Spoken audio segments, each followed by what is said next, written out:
so they can lend out your money 10 times. So your dollar became worthless 10 times over. And then they used to pay you 10% interest on your money. Now it's at best 1%. And they're still lending it out 10 times. So that's why you don't save money, is because your money is becoming worth less and less and less and less and less.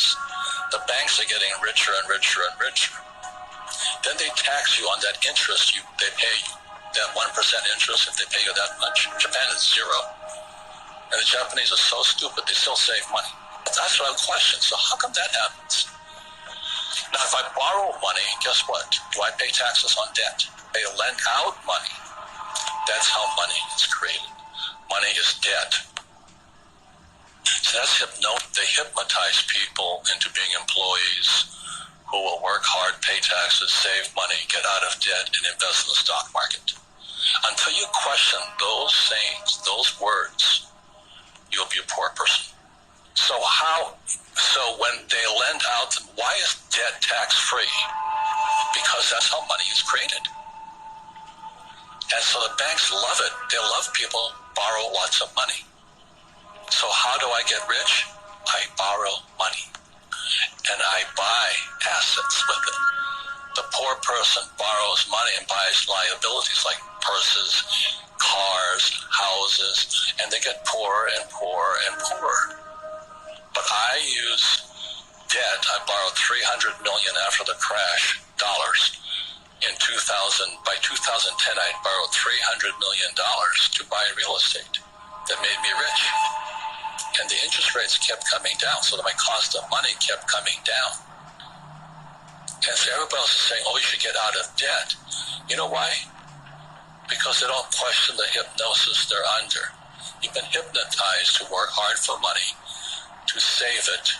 The fractional reserve system prints it. And then you pay taxes and taxes. So I have all this debt, and I get rich. So the question is, how do you learn to use debt to get rich? Because they tell you not to get out of debt.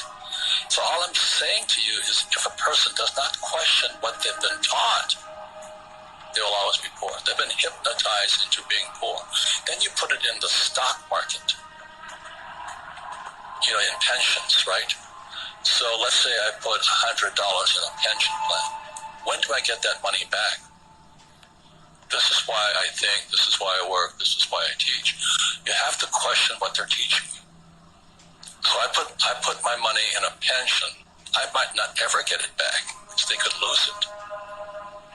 So the question I always say is, well, when do I get my money back? And the average person has been hypnotized. Go to school, get a job, work hard, save money, and invest in a pension. And you never get your money back. The whole thing was designed to keep you poor. So that's why I argue with you. Until a person questions what's already been put in their head. And that's what my poor dad put in my head. Go to school, get a job, work hard. And that's America. I don't know if people are Christian or not, but it's in the Bible that goes, the words become flesh. Go to school, get a job, work hard, save money, get out of debt, invest in the stock market.